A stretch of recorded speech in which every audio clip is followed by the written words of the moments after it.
Okay, I'm heading downstairs to do a cue, but I wanted to introduce you to my friend Tony. You want to see my friend Tony? It's Jak Malone's Tony Award.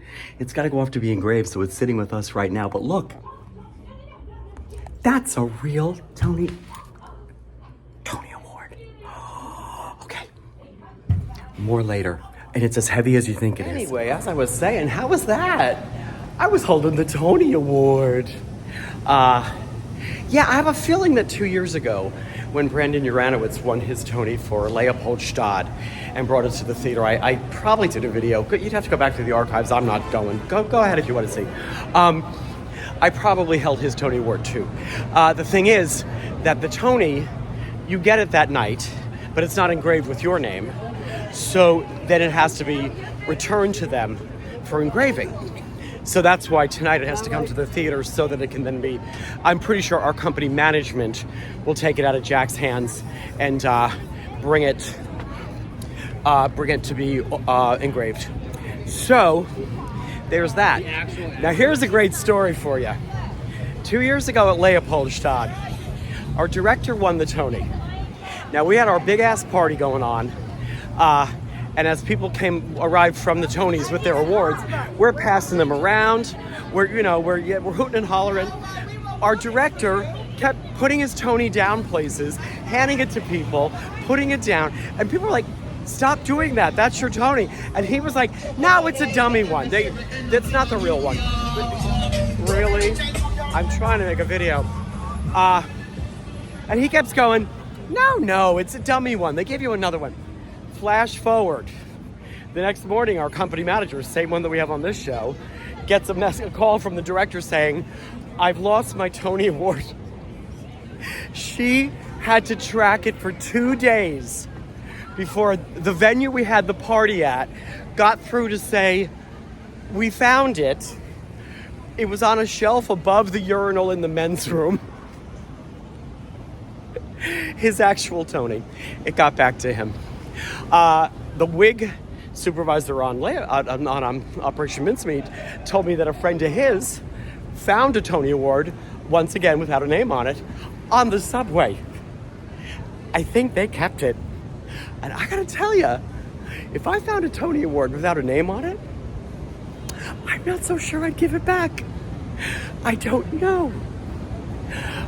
So anyways, yeah, it was a wonderful, fun night. The night after, it's always exciting, the night after someone has won or a show has won. So it's a big joyous, and the audience knows. So it was extra charged, and especially for Jak, who, folks, I cannot tell you enough how much that gentleman deserves that Tony Award. My God, he works and has worked for it, and it's so lovely to see someone so deserving and so gracious and so lovely about it to be honored that way. It's really a thrill. And it's something we as a company it's in the same way. I always laugh at people that are like, let's say, Yankees fans. You don't play for the Yankees. We won the World Series. Did you play? But in this way, oh, there go the pedicabs. They're trying to pass a law to have them not be within 15 feet of a Broadway theater.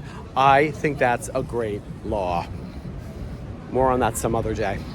But in that same way that, like, we won, I didn't win a Tony Award. Our show, the show won per actor, but we celebrate this thing with Jak. So there is that. So, oh my God, there was an onstage moment where Zoe walked into a scene, and Jak plays Hester as one of the characters that he plays, the big major. And I think what she said when she walked into the scene was, "Hester, did you win a Tony Award over the weekend?" And of course the audience went nuts and gave Jak a standing ovation. Isn't that special? You can only get away with that once. In the same way that the night of the nominations came out, a few shows referenced it from the stage, including ours, because there was a line about what would be more awful than turning all of this into a film? Well, at least it's not a bloody musical, is the line. And that night only, Tash said, well, at least it's not a Tony Award nominated musical, which was, of course, appropriate and brilliant in the audience. Again, knowing what's going on it's a thrill for an audience where they have that inside track kind of stuff. So, wow, what a thrill. The night after the Tonys. And that said, This is also the night when other shows start getting their closing notices, and one of them already did tonight. A show that did not do as well in nominations, so really didn't have anything special to go on, and they're just not making their money, and they've posted their notice. So there will be more of those. That's every season. It is exactly this is what happens next. So some seasons you get to be on a hit, some seasons you don't. And there it is. That's the showbiz. All right, enough. Good night.